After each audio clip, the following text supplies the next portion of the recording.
आखिर दुबई के पास इतना सोना कहां से आया और एयरटेल और जियो को 1 GB डेटा कितने रुपए का पड़ता है, जानेंगे इस वीडियो में। और कुरकुरे को जलाने पर वो आग क्यों पकड़ लेता है, कहीं इसमें प्लास्टिक तो नहीं मिलाया गया, और क्यों सांप चंदन के पेड़ के नीचे डेरा बनाकर रहते हैं। ऐसे ही फैक्ट्स जानने के लिए बने रहिए वीडियो के एंड तक। नंबर 1, दुबई को जाना जाता है सिटी ऑफ गोल्ड के नाम से, क्योंकि यहाँ के लोगों को सोने को पहनने के साथ साथ उसे खाते हुए भी देखा जाता है। इतना ही नहीं, यहाँ के लोग तो सोने से बनी गाड़ियों में घूमते भी हैं। लेकिन आखिर दुबई के पास इतना सोना आया कहां से, और क्या आप जानते हैं कि आप दुबई से अपने साथ कितना सोना लेकर आ सकते हैं। लोगों को लगता है कि दुबई की ऐसी अमीरी का राज यहाँ पर मौजूद पेट्रोल और यहाँ का टूरिज्म है, लेकिन हकीकत में दुबई के इतने अमीर होने का राज कुछ और नहीं बल्कि यहाँ पर बहुत अधिक बिकने वाला ये सोना है। यहाँ की मार्केट में रोजाना 1000 किलो से भी ज्यादा का सोना बिक जाता है। अब ऐसा नहीं है कि इस देश के पास खुद का एक सोने का कुआं है। दरअसल दुबई की सरकार साउथ अफ्रीका से बड़ी मात्रा में कच्चे सोने को खरीद लेती है और फिर उस सोने की जांच कर उसके ऊपर 100% प्योर गोल्ड की स्टैंप लगा देती है, जिसके बाद उस सोने को ज्वेलर के पास ज्वेलरी तैयार करने के लिए दे दिया जाता है। दुबई के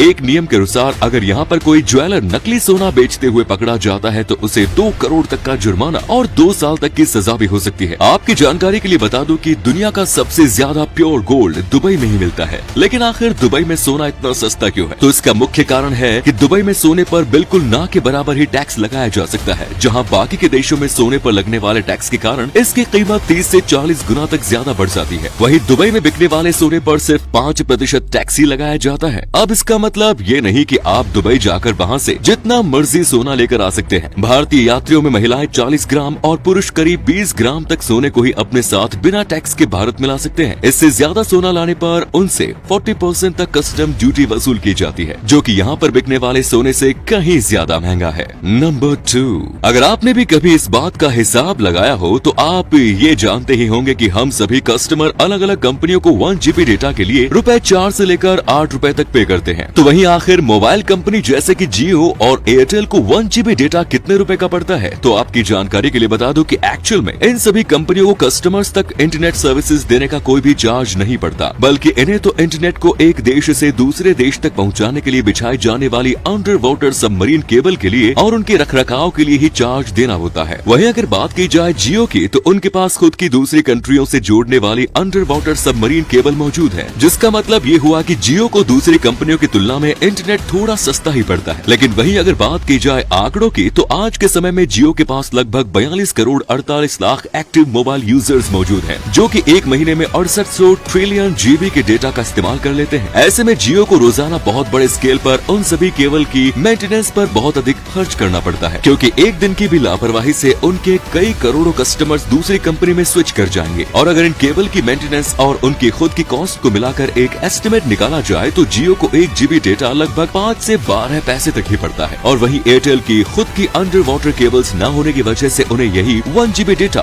20 पैसे से 26 पैसे तक पड़ता है, जिसके बाद टावर्स एम्प्लॉयज की सैलरी और बाकी के टैक्सेस को मिलाकर यही 1 GB डेटा हमें काफी ऊंचे दामों में दिया जाता है और ये कंपनियां बोरे भर भर का मुनाफा कमाती है।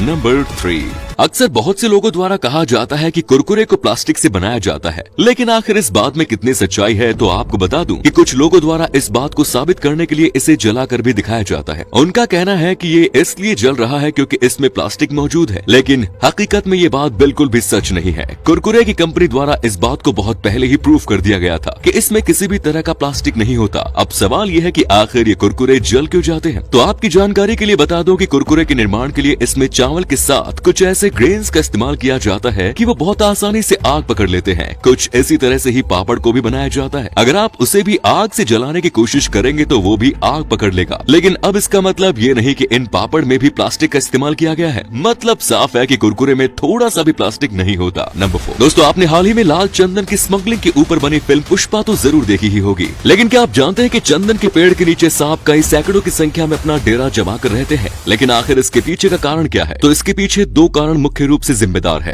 पहला तो ये कि चंदन की लकड़ी में से एक खास तरह की खुशबू निकलती है, जिससे सांप मोहित होकर उसकी ओर खींचे चले आते हैं। और दूसरा कारण ठंडक होती है, जिसकी वजह से सांप उस जगह को अपना घर बनाकर उसी में रहने की ठान लेते हैं। और जब भी चंदन के किसी पेड़ को काटा जाता है तो उससे पहले इन सांपों को वहाँ से हटाकर सुरक्षित जगहों पर भेज दिया जाता है। नंबर 5, हमारी दुनिया में एक ऐसा देश भी मौजूद है जहाँ पर शादी लड़का और लड़की की मर्जी से न होकर एक मुर्गे की मर्जी से कराई जाती है, और उस देश का नाम है चाइना। आपको ये जानकर बहुत हैरानी होगी कि चाइना में एक एक ऐसी प्रथा भी निभाई जाती है जिसमें लड़का और लड़की की शादी कराने से पहले उनके घर वालों के सामने एक मुर्गे को काट कर उसके लिवर को बाहर निकाला जाता है। ऐसे में अगर उस मुर्गे का लिवर पूरी तरह से हेल्दी निकलता है तो उस शादी को मंजूरी दे दी जाती है, लेकिन वही उसके विपरीत अगर वो लिवर थोड़ा सा भी डैमेज या खराब निकलता है तो उस शादी को साथ के साथ रिजेक्ट कर दिया जाता है। तो उम्मीद है वीडियो पसंद आई होगी। लाइक करके अपने दोस्तों में शेयर करना ना भूलें। आपके एक शेयर से हमें मोटिवेशन मिलता है। धन्यवाद।